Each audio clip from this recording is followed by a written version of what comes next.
This is not a how-to guide, so if you're not confident, don't do it. This is just what I do in order to get the Mark II flat bottom steering wheel functional on the Mark I platform. So I'll repeat, this is not a how-to guide, this is just what I do.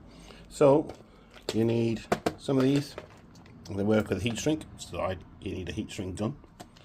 Of course, you need a Mark II loom from the 8J. And then you need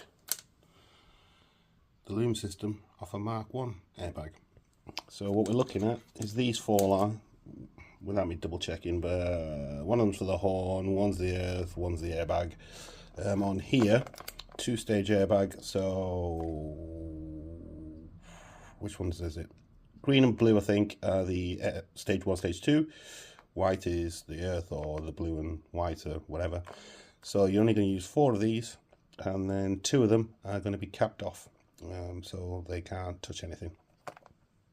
So let's connect the number 3 on the Mark I, the brown one, into the yellow on the Mark II, and then the brown on the Mark II into number 4 on the Mark I.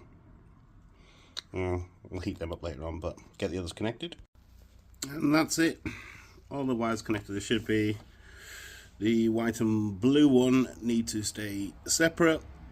Insulate them separately so they can't connect to anything. So I just use some little connectors on top of that. Heated them up so they're on there. And then we've got the shrink wrap that'll just tidy that up. And then yeah, that's it. Job done. And there it is. One completed loom.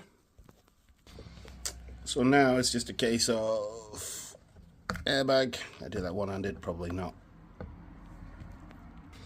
So put the connectors in the holes they go in into the Mark II wheel, and then that will go straight into the Mark I.